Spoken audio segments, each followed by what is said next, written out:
जय श्री कृष्णा दोस्तों, स्वागत है आपका मेरे यूट्यूब चैनल दिव्य भक्ति में। कैसे हैं आप लोग? आशा करते हैं कि स्वस्थ होंगे, मस्त होंगे। तो आज की वीडियो में हम जानेंगे राधा अष्टमी कब है, इसका शुभ मुहूर्त क्या है, पूजा विधि क्या है और ख़ास कुछ महत्व क्या है। तो वीडियो में अंत तक बने रहिए। वीडियो अच्छी लगे तो फ्रेंड और फैमिली में जरूर शेयर करिए।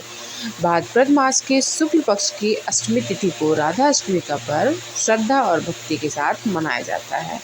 जन्माष्टमी के 15 दिन बाद आने वाला यह उत्सव इस वर्ष 31 अगस्त 2025 को धूमधाम से मनाया जाएगा। इसे राधा जयंती भी कहा जाता है, क्योंकि इस दिन श्री कृष्ण की प्राण प्रिया श्री राधा का प्रकट हुआ था।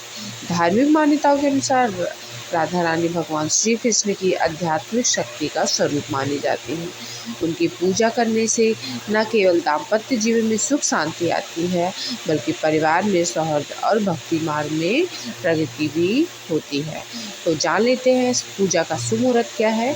ज्योतिष गणना के मुताबिक राधाष्टमी की अष्टमी तिथि 30 अगस्त को रात 10:46 से शुरू होकर 1 सितंबर दोपहर 12:57 तक रहेगी।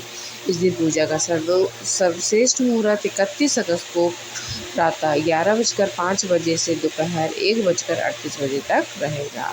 मान्यता है कि इस अवधि में राधा कृष्ण की पूजा करने से भक्तों को विशेष पुण्य की प्राप्ति होती है। तो अब हम जान लेते हैं राधाष्टमी की पूजा विधि। राधाष्टमी पर प्रातः स्नान कर व्रत का संकल्प लिया जाता है। इसके बाद राधा कृष्ण की प्रतिमा या चित्र को गंगा जल से शुद्ध कर पुष्प, फल, धूप, दीप, मिष्ठान अर्पित किया जाता है। विशेष रूप से माखन मिश्री का भोग लगाना शुभ माना जाता है। दिन भर भक्तजन भक्ति कीर्तन और मंत्र जाप के समय व्यतीत करते हैं। और राधाष्टमी का पर्व विशेष रूप से मथुरा, बरसाना और वृंदावन में अद्भुत रूप से मनाया जाता है। यहाँ भव्य झांकियाँ, कीर्तन और शोभा यात्राएँ आयोजित की जाती हैं।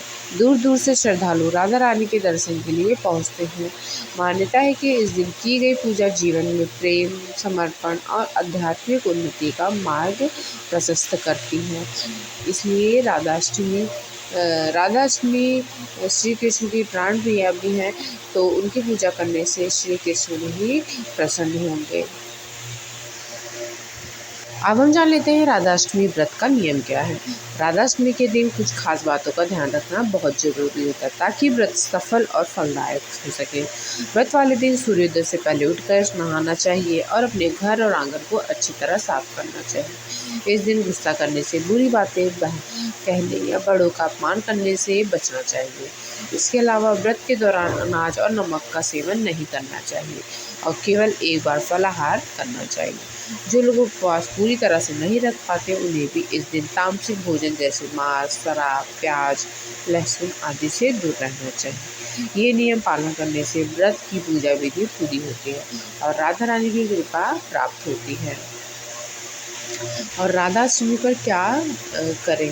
राधाष्टमी के दिन युगल स्वरूप की जिससे उनकी कृपा प्राप्त होती है। राधा रानी की प्रतिमा या तस्वीर को साफ सुथरे फूलों से सजाएं, उन्हें सुंदर और नए वस्त्र पहनाएं तथा आभूषण से श्रृंगार करें। मालपुआ, मिठाई, रबड़ी और ताजे फलों का भोग अर्पित करें। भोग अर्पित करते समय मंत्र का ओम कृष्णाय मंत्र